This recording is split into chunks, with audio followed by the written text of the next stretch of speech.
Bienvenue sur Chanel pour la 7e TV9. Nous en direct dans yon marche tout près Biden dans Washington. Sous Chanel ça, nous ba information sur santé, nous ba l'autre information sur ça qui a passé plusieurs côtés. Moi espérer que vous enjoy cette vidéo ça, abonnez, commentez, quittez questions dans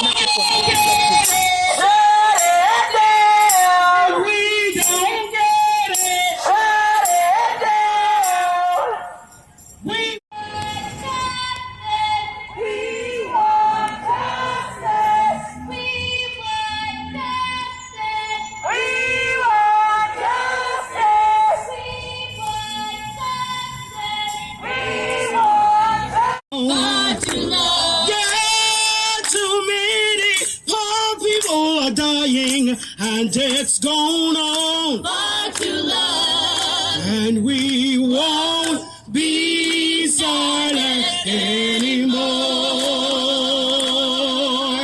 and we won't be silent anymore, and we won't anymore.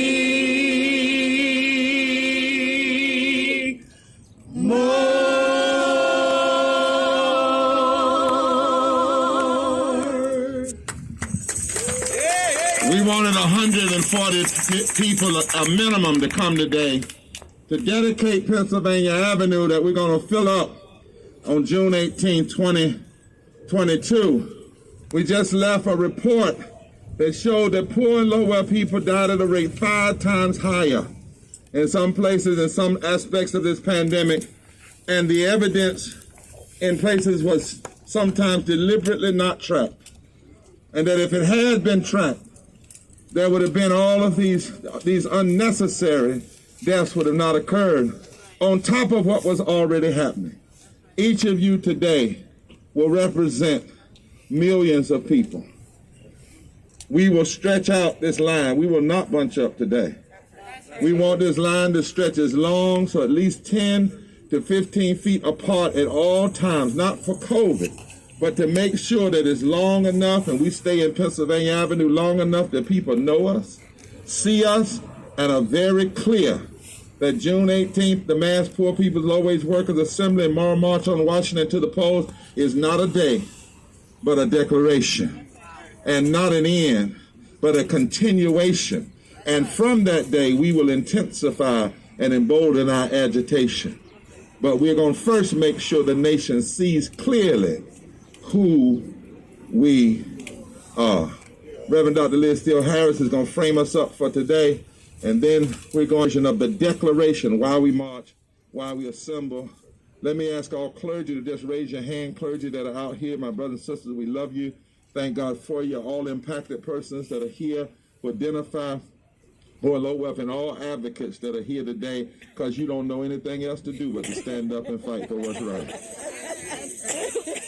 Amen. Jeremiah 6 says, they dress the wounds of my people as if they were not serious, crying out, peace, peace, when there is no peace.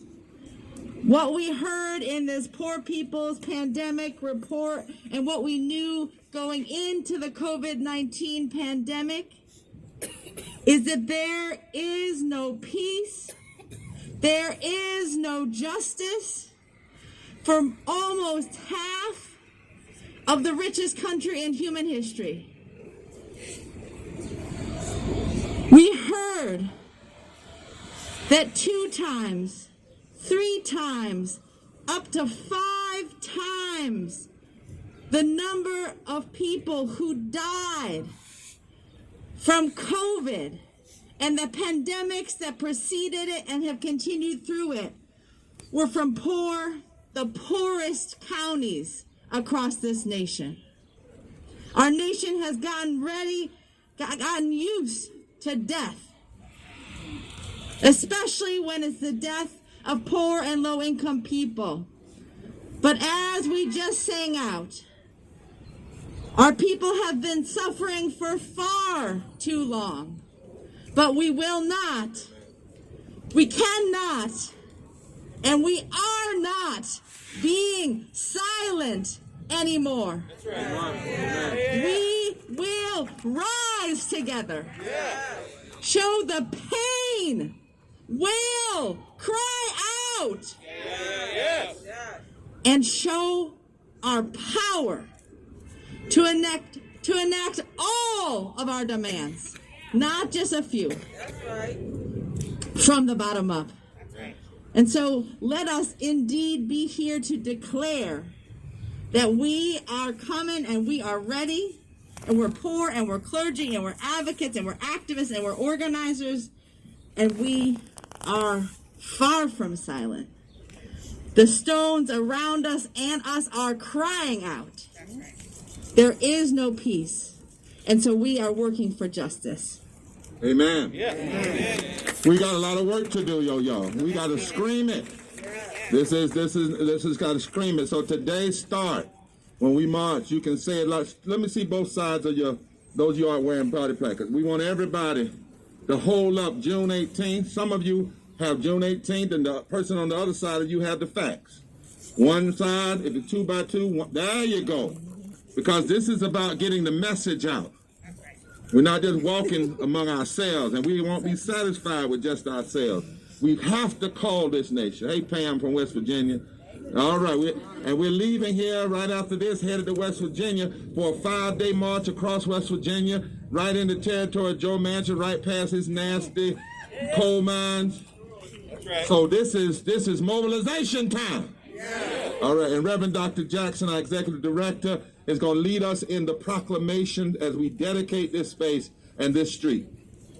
I want to ask all of the clergy who are joining with me in this to come stand close.